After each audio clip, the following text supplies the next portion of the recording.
18 വർഷങ്ങൾ. കാലത്തിന്റെ ഒഴുക്കിൽ അതൊരു ചെറിയ കാലയളവായിരിക്കാം. പക്ഷേ മീനാക്ഷിയെ സംബന്ധിച്ചിടത്തോളം അത് അവളുടെ ജീവന്റെ പാതയായിരുന്നു. സിദ്ധാർത്ഥ് എന്ന തന്റെ ഭർത്താവിനു വേണ്ടി മാത്രം ശ്വസിക്കുകയും ജീവിക്കുകയും ചെയ്ത ഒരു സാധാരണ സ്ത്രീയായിരുന്നു അവൾ. സ്വന്തമായി ഒരു ലോകം അവൾക്കില്ലായിരുന്നു. ജനിച്ചു വളർന്ന വീടിന്റെ പടിയിറങ്ങി അവന്റെ കൈപിടിച്ച് നടന്നു തുടങ്ങിയ അന്ന് മുതൽ അവളുടെ സ്വപ്നങ്ങൾക്ക് നിറമില്ലാതായി മാറി. അവന്റെ ഇഷ്ടങ്ങൾ അവളുടെ ഇഷ്ടങ്ങളായി, അവന്റെ കോപങ്ങൾ അവളുടെ സങ്കടങ്ങളായി. രാവിലെ എഴുന്നേറ്റ് അവനു വേണ്ടി ചൂടുള്ള കാപ്പി തയ്യാറാക്കുന്നതിൽ തുടങ്ങി രാത്രിയിൽ അവൻ ഉറങ്ങാൻ കിടക്കുന്നതുവരെ അവനു വേണ്ടി മാത്രം വിശ്രമമില്ലാതെ പ്രവർത്തിക്കുന്ന ഒരു യന്ത്രം പോലെ അവൾ മാറി. ഒരു വേലക്കാരിയുടെയോ അതിലും താഴെയോ ഉള്ള സ്ഥാനമേ അവൾക്ക് ആ വലിയ വീട്ടിലുണ്ടായിരുന്നുള്ളൂ. എങ്കിലും അവൾ അതൊന്നും ഒരിക്കലും ശ്രദ്ധിച്ചിരുന്നില്ല. തന്റെ ഭർത്താവാണ് തന്റെ സർവസ്വവും എന്ന് ആ പാവം മനസ്സ് അടിയുറച്ചു വിശ്വസിച്ചു. കണ്ണാടിക്ക് മുന്നിൽ നിന്ന് സ്വന്തം സൗന്ദര്യം ആസ്വദിക്കാൻ പോലും അവൾക്ക് സമയമില്ലായിരുന്നു. അവളുടെ യൗവനവും ആഗ്രഹങ്ങളും മുഴുവൻ ആ വീടിന്റെ 4 ചുവരുകൾക്കുള്ളിലെ അടുക്കള പുകയിൽ എരിഞ്ഞടങ്ങി. താൻ എന്തിനാണ് ജീവിക്കുന്നതെന്ന് അവൾ ചിന്തിച്ചിട്ട് പോലുമില്ല. സിദ്ധാർത്ഥിന്റെ ഭാര്യ എന്ന പദവിയിൽ അവൾ അത്രമേൽ അഭിമാനിച്ചിരുന്നു. അങ്ങനെ ഒരു സാധാരണ ദിവസമായിരുന്നു അന്നും. പതിവ് പോലെ വീട്ടുസാധനങ്ങൾ വാങ്ങാനായി നഗരത്തിലെ ഏറ്റവും വലിയ സൂപ്പർ മാർക്കറ്റിലേക്ക് അവൾ നടന്നു. തിളങ്ങുന്ന നിയോൺ ലൈറ്റുകൾക്ക് താഴെ വലിയ ചില്ലുവാതിലുകൾ തള്ളി തുറന്ന് അവൾ ഉള്ളിലേക്ക് കടന്നു. മനസ്സിൽ അന്ന് രാത്രി സിദ്ധാർത്ഥിന് ഇഷ്ടപ്പെട്ട ഭക്ഷണം ഉണ്ടാക്കണമെന്ന ചിന്ത മാത്രമായിരുന്നു. അവന് ഏറ്റവും പ്രിയപ്പെട്ട വിഭവങ്ങൾ തന്നെ തയ്യാറാക്കണം. പലചരക്ക് സാധനങ്ങൾ അടുക്കി വെച്ചിരിക്കുന്ന വരികൾക്കിടയിലൂടെ നടക്കുമ്പോൾ പെട്ടെന്നാണ് അവളുടെ കണ്ണുകൾ ആ കാഴ്ചയിൽ ഉടക്കിയത്. ആ നിമിഷം അവളുടെ ശ്വാസം നിലച്ചുപോയി. ഹൃദയമിടിപ്പ് നിശ്ചലമായതുപോലെ അവൾക്ക് തോന്നി. ലോകം മുഴുവൻ തന്റെ ചുറ്റും അതിവേഗം കറങ്ങുന്നത് പോലെ. അല്പം അകലെ കാഴ്ചകൾക്ക് വ്യക്തതയുള്ള ഒരിടത്ത് സിദ്ധാർത്ഥ് നിൽക്കുന്നു. അവൻ തനിച്ചായിരുന്നില്ല. അവന്റെ നെഞ്ചോട് ചേർന്ന് അവന്റെ കൈകളിൽ മുറുകെ പിടിച്ച് അതീവ സുന്ദരിയായ ഒരു യുവതി നിൽക്കുന്നുണ്ടായിരുന്നു. മീനാക്ഷിയുടെ പഴയ കോട്ടൺ സാരിയുടെ നിറമങ്ങലിനെ പരിഹസിക്കുന്നത് പോലെ വില കൂടിയ ആധുനിക വസ്ത്രങ്ങളായിരുന്നു അവളുടെ വേഷം. അവളുടെ ചിരിയിൽ ലോകം മുഴുവൻ കീഴടക്കിയ ഭാവമുണ്ടായിരുന്നു. മീനാക്ഷി തന്റെ കണ്ണുകളെ വിശ്വസിക്കാനാവാതെ തറച്ചു നിന്നു. ഒരു പക്ഷേ തനിക്ക് തോന്നുന്നതാകാം, അതല്ലെങ്കിൽ അവന്റെ ഏതെങ്കിലും പഴയ സുഹൃത്താകാം എന്ന് അവളുടെ പാവം മനസ്സ് വിശ്വസിക്കാൻ പാടുപെട്ടു. എന്നാൽ യാഥാർത്ഥ്യം അവൾ കരുതിയതിലും ഭയാനകമായിരുന്നു. വിറയ്ക്കുന്ന കാലുകളോടെ ശരീരത്തിന്റെ സർവ്വനിയന്ത്രണവും നഷ്ടപ്പെടുന്ന അവസ്ഥയിൽ അവൾ അവർക്കരികിലേക്ക് നടന്നു. അടുത്തെത്തിയപ്പോഴാണ് ആ കാഴ്ച അവളെ കൂടുതൽ തളർത്തിയത്. ആ യുവതി ഗർഭിണിയായിരുന്നു. നിറവയറോടെ സിദ്ധാർത്ഥിന്റെ സ്നേഹലാളനകൾ ഏറ്റുവാങ്ങി അവൾ നിൽക്കുന്നു. അവളുടെ ഇടതുകൈയിലെ വിരലിൽ വലിയൊരു വജ്രമോതിരം പ്രകാശത്തിൽ തിളങ്ങുന്നുണ്ട്. അത് സിദ്ധാർത്ഥ് അവൾക്ക് നൽകിയ വിവാഹ നിശ്ചയത്തിന്റെ മോതിരമാണെന്ന് തിരിച്ചറിയാൻ മീനാക്ഷിക്ക് അധിക സമയം വേണ്ടി വന്നില്ല. മീനാക്ഷിക്ക് തന്റെ കണ്ണുകളെ വിശ്വസിക്കാനായില്ല. താൻ ജീവന് തുല്യം സ്നേഹിക്കുന്ന, താൻ മാത്രം സ്വന്തമാണെന്ന് കരുതിയിരുന്ന തന്റെ ഭർത്താവ് മറ്റൊരുവൾക്കൊപ്പം, അതും തന്റെ ജീവിതത്തിൽ തനിക്ക് എക്കാലത്തും നിഷേധിക്കപ്പെട്ട മാതൃത്വം എന്ന മഹാസൗഭാഗ്യം അവൾക്ക് നൽകിക്കൊണ്ട്. അവളുടെ തൊണ്ടയിൽ വാക്കുകൾ കുരുങ്ങി. കണ്ണുകളിൽ നിന്ന് ചുട്ടുപൊള്ളുന്ന കണ്ണുനീർ ധാരധാരയായി ഒഴുകി. സിദ്ധാർത്ഥ്! വിറയ്ക്കുന്ന ഇടതുന്ന ശബ്ദത്തിൽ മീനാക്ഷി വിളിച്ചു. ആ വിളി കേട്ട് സിദ്ധാർത്ഥും ആ യുവതിയും പെട്ടെന്ന് തിരിഞ്ഞു നോക്കി. തന്നെ കണ്ടതും സിദ്ധാർത്ഥിന്റെ മുഖത്ത് യാതൊരു വിധത്തിലുള്ള ഞെട്ടലോ കുറ്റബോധമോ ഉണ്ടായിരുന്നില്ല. പകരം കടുത്ത ദേഷ്യവും അലക്ഷ്യഭാവവുമാണ് ആ മുഖത്ത് നിഴലിച്ചത്. നീ എന്താ ഇവിടെ? അവൻ തികച്ചും പരുഷമായി ചോദിച്ചു. ആ യുവതി അല്പം പരിഭ്രമത്തോടെ സിദ്ധാർത്ഥിനെ നോക്കി. ആരാ സിദ്ധു ഇത്? അവൾ ചോദിച്ചു. സിദ്ധാർത്ഥ് ഒരു നിമിഷം മീനാക്ഷിയെ പുച്ഛത്തോടെ നോക്കി. എന്നിട്ട് വളരെ നിസ്സാരമായി പറഞ്ഞു, ഇതെന്റെ ഭാര്യയാണ്, മീനാക്ഷി. നീ വിഷമിക്കേണ്ട നന്ദിത, ഇവൾ എന്നെ ഒന്നും ചെയ്യില്ല.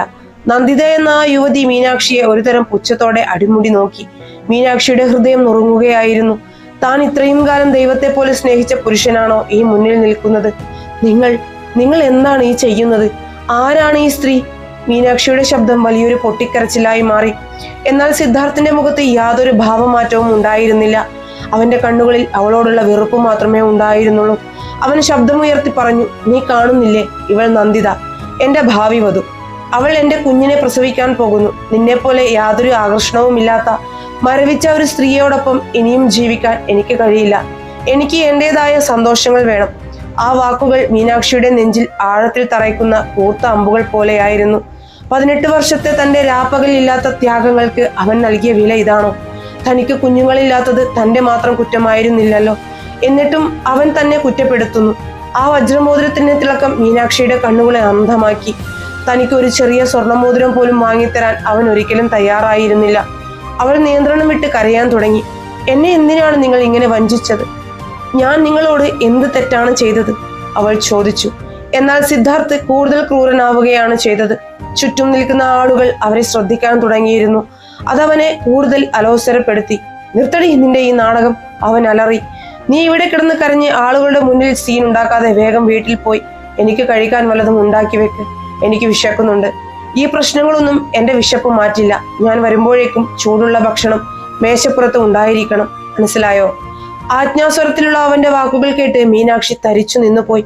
ഒരു മനുഷ്യന് എങ്ങനെ ഇത്രയും ക്രൂരനും ഹൃദയശൂന്യനുമാകാൻ കഴിയും? തന്റെ ലോകം മുഴുവൻ തന്റെ കൺമുന്നിൽ വെച്ച് തകർന്ന തരിപ്പണമായിട്ടും അവൾ വീട്ടിൽ പോയി അവനു വേണ്ടി ഭക്ഷണം ഉണ്ടാക്കണമത്രേ. അവന്റെ വാക്കുകളിൽ യാതൊരു സ്നേഹവും ഉണ്ടായിരുന്നില്ല, വെറും അധികാരവും അഹങ്കാരവും മാത്രം. നന്ദിത അവിടെ നിന്ന് അവളെ നോക്കി പുച്ഛത്തോടെ ചിരിക്കുന്നുണ്ട്. ആ ചിരി മീനാക്ഷിയെ വല്ലാതെ മുറിവേൽപ്പിച്ചു. ഒരു നിമിഷം അവൾക്ക് സിദ്ധാർത്ഥിന്റെ മുഖത്തടിക്കാൻ തോന്നി. തന്റെ നഷ്ടപ്പെട്ട യൗവനത്തിന്റെ കണക്ക് ചോദിക്കാൻ തോന്നി. പക്ഷേ അവളുടെ കൈകൾ ഉയർന്നില്ല. കാലങ്ങളായി അനുസരിച്ച് മാത്രം ശീലിച്ച ഒരു അടിമയുടെ മനസ്സായിരുന്നു അവൾക്ക്. ഹൃദയം പറഞ്ഞു പോകുന്ന വേദനയോടെ ഒന്നും മിണ്ടാതെ അവൾ അവിടെ നിന്ന് പുറത്തേക്ക് തിരിഞ്ഞു നടന്നു. അവളുടെ പിന്നിൽ നിന്നും സിദ്ധാർത്ഥിന്റെ ശബ്ദം വീണ്ടും കേട്ടു. മറക്കണ്ട, എനിക്ക് ചൂടുള്ള ഭക്ഷണം തന്നെ വേണം. ആ ശബ്ദം അവളുടെ കാതുകളിൽ ഒരു വിലാപം പോലെ മുഴങ്ങി. പുറത്തേക്ക് നടക്കുമ്പോൾ അവളുടെ കാലുകൾ വല്ലാതെ ഇടറുന്നുണ്ടായിരുന്നു. കാഴ്ചകൾ കണ്ണുനീരിൽ മങ്ങുന്നത് പോലെ അവൾക്ക് തോന്നി. താൻ എങ്ങോട്ടാണ് പോകുന്നതെന്ന് അവൾക്ക് തന്നെ അറിയില്ലായിരുന്നു.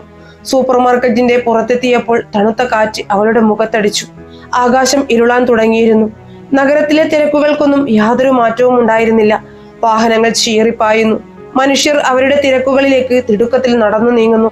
എന്നാൽ മീനാക്ഷിയുടെ ലോകം അവിടെ എന്നേക്കുമായി അവസാനിച്ചിരുന്നു. തനിക്ക് ഇനി എന്ത് എന്ന ചിന്ത അവളെ ഭയപ്പെടുത്തി. ജീവിക്കാൻ മറ്റൊരു ഇടമില്ലാത്ത, ജീവിതത്തിൽ തികച്ചും ഒറ്റയ്ക്കായി പോയ ഒരു പെൺകുട്ടിയുടെ നിസ്സഹായതയും ശൂന്യതയും അവൾ അനുഭവിച്ചു. ഇരുട്ട് പൂർണ്ണമായും വീണു തുടങ്ങിയിരുന്നു. കണ്ണീരൊപ്പിക്കൊണ്ട് റോഡരികിൽ നിന്ന് അവൾ ഒരു ടാക്സിക്ക് നേരെ കൈ കാണിച്ചു. ഒരു ടാക്സി അവൾക്കരികിൽ വന്നു നിന്നു. ഒന്നും ചിന്തിക്കാതെ ഒരു യന്ത്രപ്പാവയെ പോലെ അവൾ ആ കാറിന്റെ പിൻസീറ്റിലേക്ക് കയറി. വാതിൽ വലിച്ചടച്ചപ്പോൾ തന്റെ പഴയ ജീവിതത്തിന്റെ വാതിലുകൾ കൂടിയാണ് താൻ കൊട്ടിയടച്ചതെന്ന് അവൾ അറിഞ്ഞിരുന്നില്ല. ഇനി എങ്ങോട്ട് എന്ന ഉത്തരം കിട്ടാത്ത ചോദ്യം മാത്രം അവളുടെ മുന്നിൽ അവശേഷിച്ചു. ആ യാത്ര അവളെ കൊണ്ടുപോകുന്നത് തികച്ചും അപരിചിതമായ പുതിയൊരു ലോകത്തേക്കാണെന്ന് കാലം നേരത്തെ തന്നെ തീരുമാനിച്ചിരുന്നു. സൂപ്പർ മാർക്കറ്റിന്റെ മുൻപിൽ നിന്നും കിട്ടിയ ടാക്സിയുടെ പിൻസീറ്റിലേക്ക് ഒരു മരത്തടിയെ പോലെ വീഴുമ്പോൾ മീനാക്ഷിയുടെ മനസ്സ് തികച്ചും ശൂന്യമായിരുന്നു. വിൻഡോ ഗ്ലാസ്സിലൂടെ പുറത്തേക്ക് നോക്കുമ്പോൾ നഗരത്തിലെ വർണ്ണവിളക്കുകൾ അവളെ നോക്കി പരിഹസിക്കുന്നത് പോലെ തോന്നി. ഇരുളടഞ്ഞ ആ കാറിനുള്ളിൽ സ്വന്തം സങ്കടങ്ങളുടെ ഭാരത്താൽ അവൾ ശ്വാസം മുട്ടി. ഡ്രൈവർ വണ്ടി മുന്നോട്ടെടുത്തു. നഗരത്തിന്റെ തിരക്കുകളിലേക്ക് ആ വാഹനം ഇഴഞ്ഞു നീങ്ങി. എങ്ങോട്ടാണ് പോകേണ്ടത് മാഡം? ഡ്രൈവറുടെ ചോദ്യം കേട്ട് അവൾ ഒന്ന് ഞെട്ടി. എങ്ങോട്ടാണ് താൻ പോകേണ്ടത്? ആ ചോദ്യത്തിന് അവൾക്ക് ഉത്തരമില്ലായിരുന്നു. എങ്ങോട്ടെങ്കിലും പോകാം, എനിക്കറിയില്ല, ഇടറിയ ശബ്ദത്തിൽ അവൾ പറഞ്ഞു. കണ്ണീർ അവളുടെ കവിളുകളിലൂടെ ഒഴുകി കഴുത്തിലേക്ക് വീഴുന്നുണ്ട്. വണ്ടിയുടെ നിശബ്ദതയെ ഭേദിച്ച് അവളുടെ തേങ്ങലുകൾ മാത്രം അവിടെ മുഴങ്ങിക്കേട്ടു. 18 വർഷത്തെ സമർപ്പണം ഒറ്റ നിമിഷം കൊണ്ട് ഇല്ലാതായിരിക്കുന്നു. താൻ ആർക്കു വേണ്ടിയാണോ ജീവിച്ചത് അയാൾ തന്നെ വേരോടെ പിഴുതെറിഞ്ഞിരിക്കുന്നു. മുൻ സീറ്റിലിരുന്ന ഡ്രൈവർ റിയർവ്യൂ മിററിലൂടെ അവളെ ശ്രദ്ധിക്കുന്നുണ്ടായിരുന്നു. അയാൾക്ക് ഏകദേശം 40-നടുത്ത് പ്രായം വരും. ഗൗരവമുള്ള എന്നാൽ ശാന്തമായ മുഖഭാവം. മാഡം, എന്താണ് പ്രശ്നം? നിങ്ങൾക്ക് എന്തെങ്കിലും സഹായം ആവശ്യമുണ്ടോ? അയാളുടെ ശബ്ദത്തിൽ തികഞ്ഞ മാന്യതയുണ്ടായിരുന്നു. ആ കാരുണ്യം നിറഞ്ഞ ചോദ്യം കേട്ടപ്പോൾ മീനാക്ഷിയുടെ സങ്കടം അണപൊട്ടിയൊഴുകി. അവൾക്ക് ആരോടെങ്കിലും അത് പറയണമായിരുന്നു. എനിക്ക് പോകാൻ ഒരിടമില്ല. 36 വയസ്സായി എനിക്ക്. കഴിഞ്ഞ 18 വർഷമായി ഞാൻ ഒരാൾക്ക് വേണ്ടി മാത്രമാണ് ജീവിച്ചത്, എന്റെ ഭർത്താവിന് വേണ്ടി. ഇപ്പോൾ അയാൾക്ക് എന്നെ വേണ്ടാതായിരിക്കുന്നു. മറ്റൊരുവൾ അയാൾക്ക് കുഞ്ഞിനെ നൽകാൻ പോകുന്നു. അവൾ പൊട്ടിക്കരഞ്ഞുകൊണ്ട് പറഞ്ഞു. അവളുടെ വാക്കുകളിൽ സ്വന്തം ജീവിതത്തോടുള്ള കടുത്ത നൈരാശ്യം നിഴലിച്ചിരുന്നു.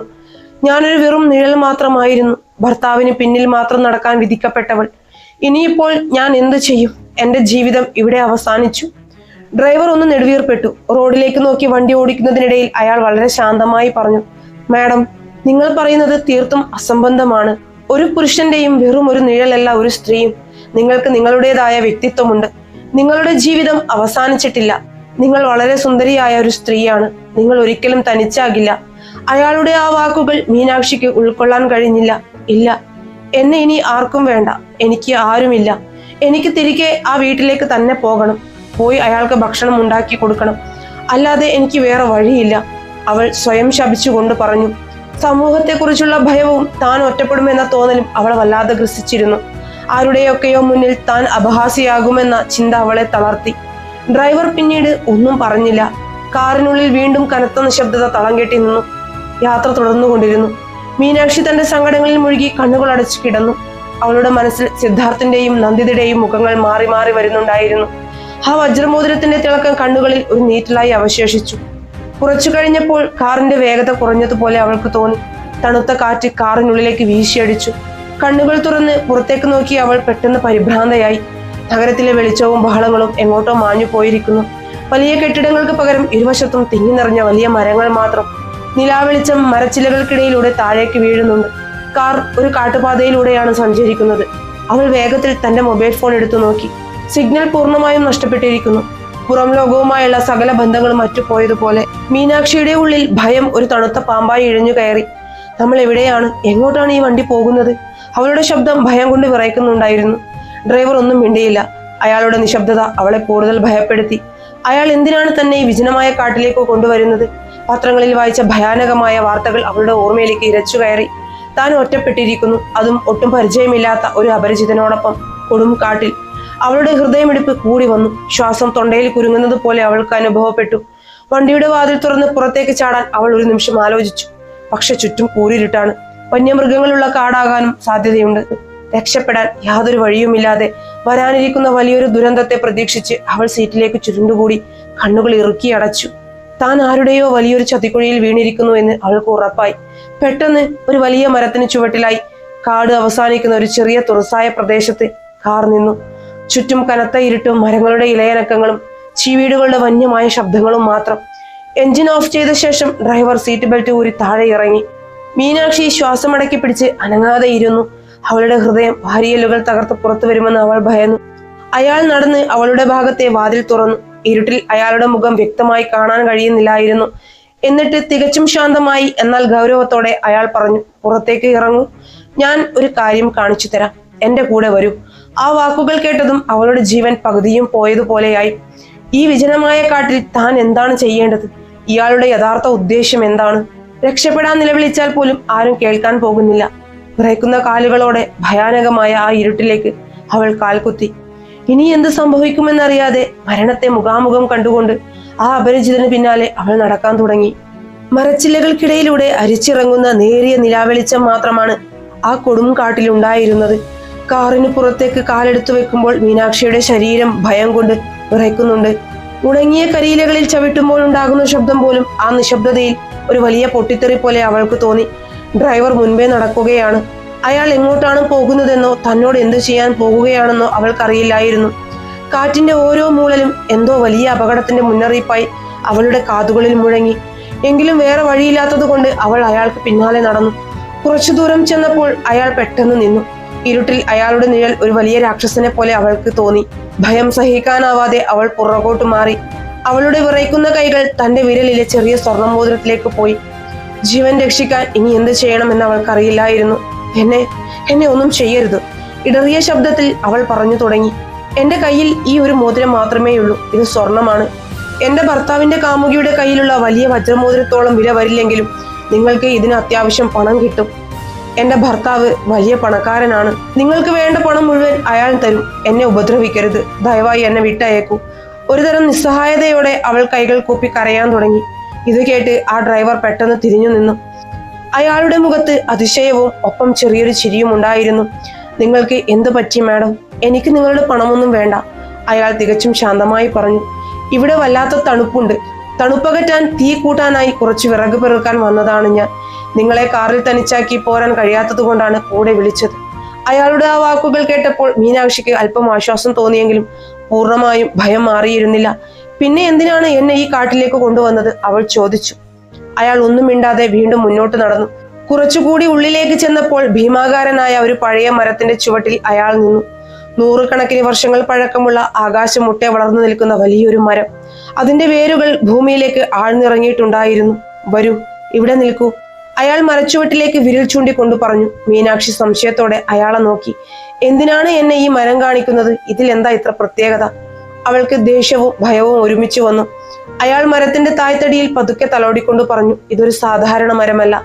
കുറച്ചു നാൾക്ക് മുമ്പ് എന്റെ ജീവൻ അവസാനിപ്പിക്കാൻ ഞാൻ തിരഞ്ഞെടുത്ത മരമാണിത്. ആ വാക്കുകൾ കേട്ട് മീനാക്ഷി ഞെട്ടിത്തരിച്ചുപോയി. അവൾ അയാളെ തന്നെ സൂക്ഷിച്ചു നോക്കി. അയാളുടെ കണ്ണുകളിൽ പഴയ ഏതോ വലിയ സങ്കടങ്ങളുടെ നിഴൽ വീണിട്ടുണ്ടായിരുന്നു. എന്റെ പേര് ആനന്ദ്, അയാൾ ശാന്തമായ സ്വരത്തിൽ പറഞ്ഞു തുടങ്ങി.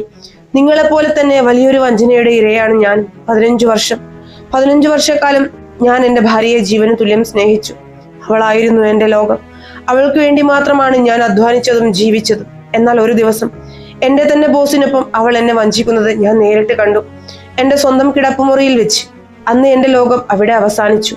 നിങ്ങളെപ്പോലെ തന്നെ ഞാനും തകർന്നു പോയി. ഇനി ജീവിച്ചിരുന്നിട്ട് കാര്യമില്ല എന്ന് ഞാൻ കരുതി. അങ്ങനെയാണ് ഒരു മുഴം കയറുമായി ഞാൻ ഈ മരച്ചുവട്ടിൽ വന്നത്. സകലതും നഷ്ടപ്പെട്ടവന് മരണമല്ലാതെ മറ്റെന്ത് വഴിയാണ് മുന്നിലുള്ളത്? ആനന്ദിന്റെ വാക്കുകൾ മീനാക്ഷിയുടെ ഹൃദയത്തിലേക്ക് ആഴ്ന്നിറങ്ങി. താൻ കടന്നു പോകുന്ന അതേ വേദനയിലൂടെ കടന്നുപോയ ഒരാളാണ് തന്റെ മുൻപിൽ നിൽക്കുന്നതെന്ന് അവൾ തിരിച്ചറിഞ്ഞു. പിന്നെ നിങ്ങൾ എന്തിനാണ് ജീവിച്ചത്? അറിയാതെ തന്നെ അവൾ ചോദിച്ചു പോയി. ആനന്ദ് മുകളിലേക്ക് നോക്കി. ഇലപ്പടർപ്പുകൾക്കിടയിലൂടെ കാണുന്ന നക്ഷത്രങ്ങളെ നോക്കി അയാൾ പറഞ്ഞു, ഈ മരക്കൊമ്പിൽ കയറിട്ടതിന് ശേഷം ഞാൻ അവസാനമായി ഈ കാട്ടിലേക്ക് ഒന്നുകൂടി നോക്കി. അപ്പോഴാണ് ഈ പ്രകൃതി എത്ര മനോഹരമാണെന്ന് ഞാൻ തിരിച്ചറിഞ്ഞത്. ഇലഞ്ഞികളുടെ ഗന്ധവും മിന്നാമിനുങ്ങളുടെ വെളിച്ചവും ഈ തണുത്ത കാറ്റും എന്നോട് പറയുന്നത് പോലെ തോന്നി, എന്തിനാണ് ഇത്ര ധൃതി പിടിച്ച് മരിക്കുന്നത്?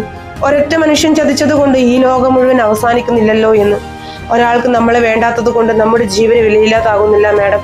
അയാളുടെ ആ വാക്കുകൾ മീനാക്ഷിയുടെ മനസ്സിലെ ഇരുട്ടിലേക്ക് വീണ വലിയൊരു വെളിച്ചമായിരുന്നു. നമ്മുടെ ജീവിതം എന്ന് പറയുന്നത് മറ്റൊരാളുടെ കൈകളിലെ കളിപ്പാവയാകാനുള്ളതല്ല. നമുക്ക് നമ്മുടേതായ സന്തോഷങ്ങളുണ്ട്, അത് കണ്ടെത്തണം. ആനന്ദ് ചിരിച്ചുകൊണ്ട് പറഞ്ഞു. എന്തായാലും നമ്മൾ ഇവിടെ വരെ വന്നതല്ലേ, ഈ കാട്ടിലൂടെ ഒന്ന് നടക്കാം. നിങ്ങൾക്ക് താല്പര്യമുണ്ടെങ്കിൽ മാത്രം. മീനാക്ഷിക്ക് എന്തോ ഒരു വലിയ സ്വാതന്ത്ര്യം ലഭിച്ചതുപോലെ തോന്നി. അയാൾക്കൊപ്പം നടക്കാൻ അവൾ തീരുമാനിച്ചു. അവർ ആ വനപാതയിലൂടെ പതുക്കെ നടന്നു തുടങ്ങി. അല്പം മുമ്പ് വരെ ഭയാനകമായി തോന്നിയിരുന്ന ആ കാട് പെട്ടെന്ന് വളരെ മനോഹരമായ ഒരു ലോകമായി മീനാക്ഷിക്ക് അനുഭവപ്പെട്ടു. കാട്ടുപൂക്കളുടെ സുഗന്ധം വമിക്കുന്ന തണുത്ത കാറ്റ് അവളുടെ മുടിയിഴകളെ തലോടി കടന്നുപോയി. ചിവിടുകളുടെ ശബ്ദം ഒരു മനോഹരമായ സംഗീതം പോലെ അവൾ കാതോർത്തു. ഇരുമ്പുകൂട്ടിനുള്ളിൽ 18 വർഷം തളയ്ക്കപ്പെട്ട ഒരു പക്ഷി ആദ്യമായി തുറന്ന ആകാശത്തേക്ക് പറന്നിറങ്ങിയതുപോലെ അവൾക്ക് തോന്നി. ഭർത്താവിന് ചൂടുള്ള ഭക്ഷണം വിളമ്പാനും അയാളുടെ ആജ്ഞകൾ അനുസരിക്കാനും മാത്രം വിധിക്കപ്പെട്ട ഒരു ജന്മമല്ല തന്റേതെന്ന് അവൾ പതുക്കെ തിരിച്ചറിയുകയായിരുന്നു. തന്റെ ചുറ്റുമുള്ള ലോകം എത്രത്തോളം വിശാലമാണെന്നും താൻ ഇതുവരെ ജീവിച്ചത് എത്ര ചെറിയൊരു കുരുക്കിലാണെന്നും അവൾ മനസ്സിലാക്കി.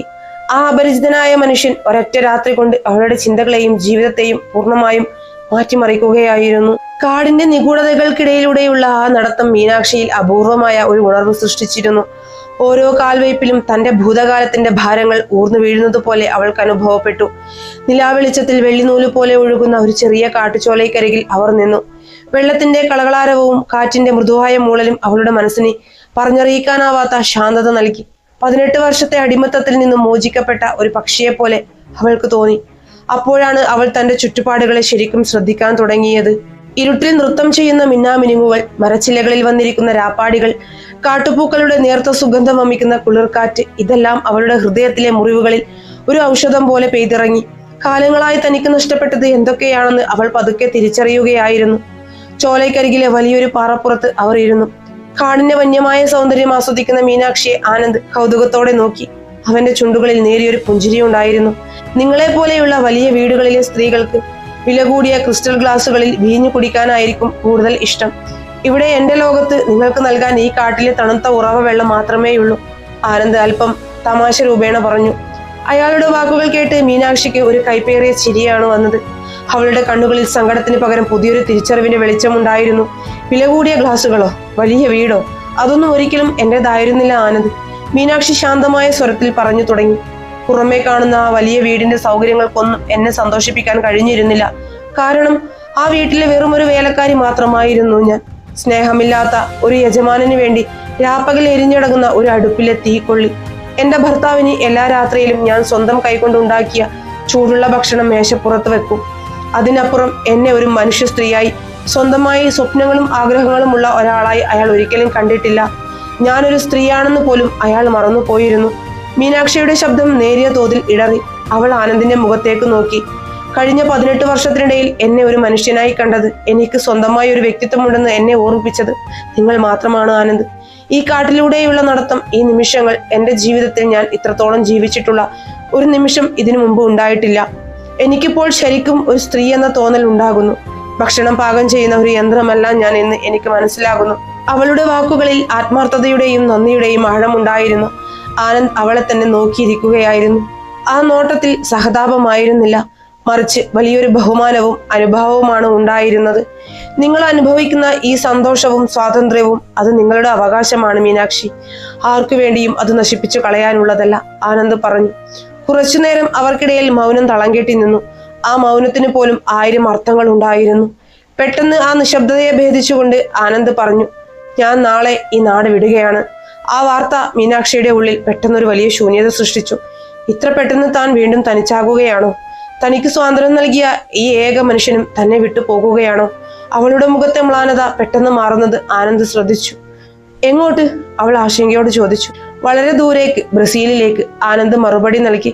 അവിടെ എനിക്ക് പുതിയൊരു ജോലി ശരിയായിട്ടുണ്ട്. ഈ നാടും ഇവിടുത്തെ പഴയ ഓർമ്മകളും ഉപേക്ഷിച്ച് പുതിയൊരു ലോകത്ത് പുതിയൊരു ജീവിതം തുടങ്ങണം എന്നാണ് ഞാൻ ആഗ്രഹിക്കുന്നത്. മീനാക്ഷി ഒന്നും മിണ്ടാതെ താഴേക്ക് നോക്കിയിരുന്നു. തനിക്ക് ഇനി തിരികെ പോകാൻ ഒരിടമില്ല എന്ന സത്യം അവളെ വല്ലാതെ ഭയപ്പെടുത്തി. അപ്പോഴാണ് ആനന്ദ് തീർത്തും അപ്രതീക്ഷിതമായ ആ ചോദ്യം ചോദിച്ചത്. നിങ്ങൾക്ക് എന്റെ കൂടെ വന്നൂടെ? മീനാക്ഷിക്ക് തന്റെ കാതുകളെ വിശ്വസിക്കാനായില്ല. അവൾ ഞെട്ടലോടെ മുഖമുയർത്തി അവനെ നോക്കി. ഞാനോ?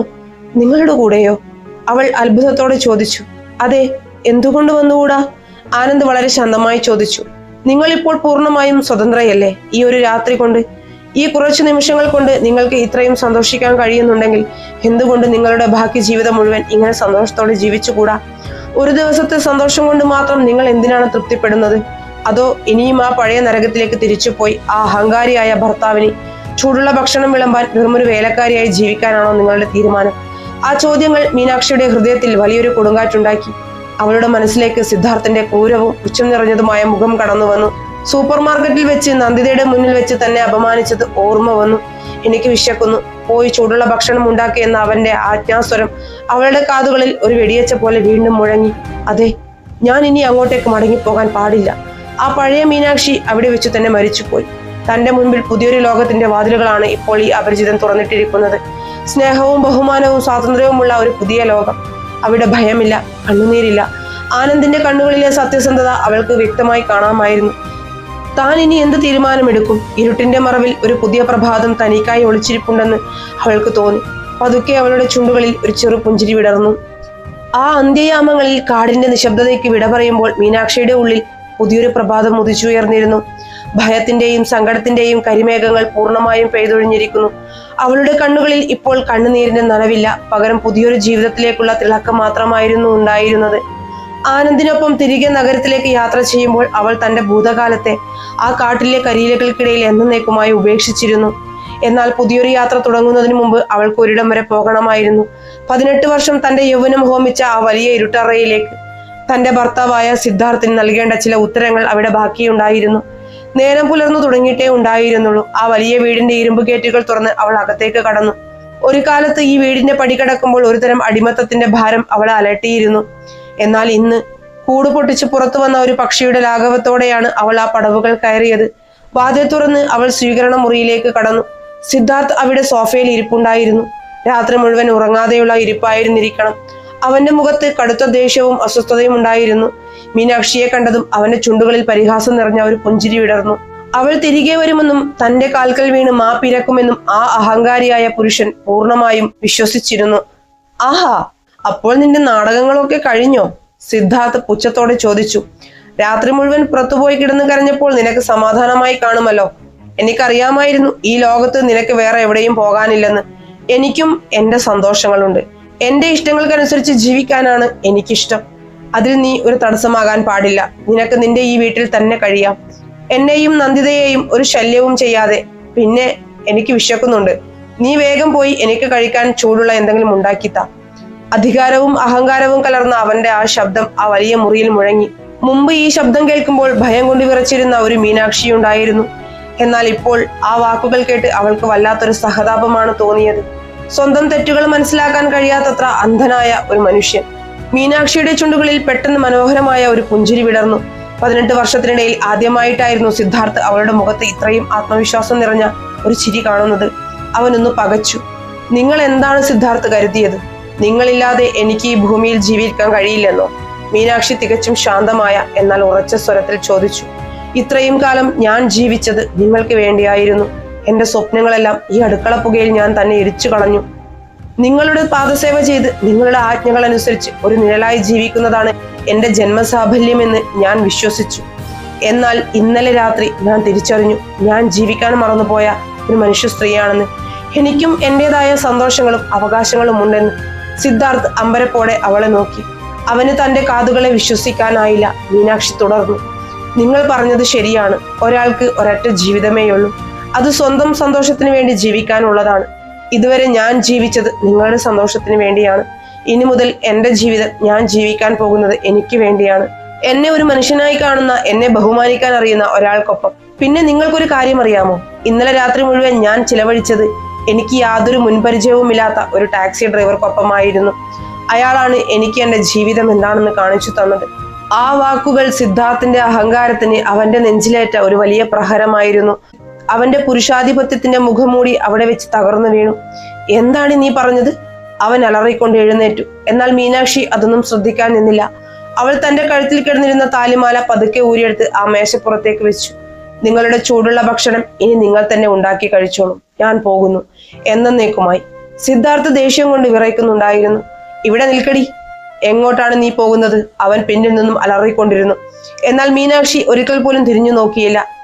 തുറന്നു കിടക്കുന്ന ആ വലിയ വാതിലിലൂടെ സ്വാതന്ത്ര്യത്തിന്റെ വിശാലമായ ആകാശത്തേക്ക് അവൾ നടന്നിറങ്ങി. ഇനി ഒരിക്കലും തിരികെ വരാത്ത വിധം. കാലങ്ങൾ എത്രയോ കടന്നുപോയി. ഭൂമിയുടെ മറ്റൊരു കോണിൽ അതിവിശാലമായ ഒരു കടൽ തീരം. വെൺമണൽ വിരിച്ച ആ തീരത്തേക്ക് നീലത്തിരമാലകൾ ആർത്തുലച്ചു വരുന്നുണ്ടായിരുന്നു. കടൽക്കാറ്റിൽ ഉപ്പിന്റെ നേർത്ത ഗന്ധം കലർന്നിരുന്നു. ആ തിരമാലകളെ നോക്കി മണലിലൂടെ നഗ്നപാതയായി മീനാക്ഷി നടന്നു. അവളുടെ വേഷത്തിൽ വലിയ മാറ്റങ്ങൾ വന്നിരുന്നു. പഴയ നിറമങ്ങിയ കോട്ടൺ സാരിക്ക് പകരം ആധുനികമായ അവൾക്ക് ഏറ്റവും ഇഷ്ടപ്പെട്ട നിറത്തിലുള്ള വസ്ത്രങ്ങളായിരുന്നു അവൾ ധരിച്ചിരുന്നത്. അവളുടെ മുഖത്ത് ഇന്നോളമില്ലാത്ത വിധം വലിയൊരു പ്രകാശം ഉണ്ടായിരുന്നു. ഭാരമേറിയ പഴയ ഓർമ്മകളുടെ ഒരു ഭാണ്ഡവും അവളുടെ ചുമലിൽ ഉണ്ടായിരുന്നില്ല. അവൾക്കരികിലായി അവളുടെ കൈകൾ ചേർത്ത് പിടിച്ചുകൊണ്ട് ആനന്ദം നടക്കുന്നുണ്ടായിരുന്നു. അവൾക്കിടയിൽ വലിയ സംസാരങ്ങളില്ല. പരസ്പരം മനസ്സിലാക്കുന്ന രണ്ട് ഹൃദയങ്ങളുടെ ശാന്തത മാത്രം. ഭൂതകാലത്തിന്റെ മുറിവുകളെല്ലാം ആ കടൽക്കാറ്റിൽ ഉണങ്ങിപ്പോയിരുന്നു.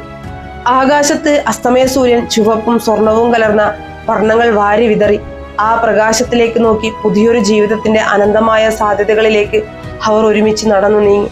തകർന്നടിഞ്ഞെന്ന് കരുതിയ ഒരിടത്തു നിന്നും സ്വന്തം ഇഷ്ടങ്ങളിലേക്ക്, സ്വാതന്ത്ര്യത്തിലേക്ക്, സ്നേഹത്തിലേക്ക് നടന്നു കയറിയ ഒരു പെൺകുട്ടിയുടെ വിജയഗാഥ അവിടെ പൂർണ്ണമാകുകയായിരുന്നു. സ്വന്തം വേരുകൾ മറ്റൊരാളിലല്ല, മറിച്ച് തന്നിൽ തന്നെയാണ് എന്ന് തിരിച്ചറിഞ്ഞവരുടെ മനോഹരമായ ജീവിതം. പ്രിയപ്പെട്ടവരെ, മീനാക്ഷിയുടെ കഥ ഇവിടെ പൂർണ്ണമാവുകയാണ്. ഇത് വെറുമൊരു കഥയല്ല. ചുറ്റുമുള്ള ഇരുട്ടിനെ പഴിച്ചിരിക്കാതെ സ്വന്തം ഉൾവെളിച്ചം തേടിയിറങ്ങിയ ഒരുവളുടെ ഉയർത്തെഴുന്നേൽപ്പിന്റെ ചരിത്രമാണ്. പലപ്പോഴും നമ്മളും ഇങ്ങനെയാണ് അല്ലേ? മറ്റുള്ളവർക്ക് വേണ്ടി, അവരുടെ സ്നേഹത്തിന് വേണ്ടി നമ്മൾ നമ്മളെ തന്നെ മറന്നു ജീവിക്കും. നമ്മുടെ ഇഷ്ടങ്ങളെയും സ്വപ്നങ്ങളെയും ഏതോ ഇരുട്ടറകളിൽ പൂട്ടിവെക്കും. എന്നാൽ മീനാക്ഷി നമ്മളെ ഓർമ്മിപ്പിക്കുന്നത് ഒരു വലിയ സത്യമാണ്.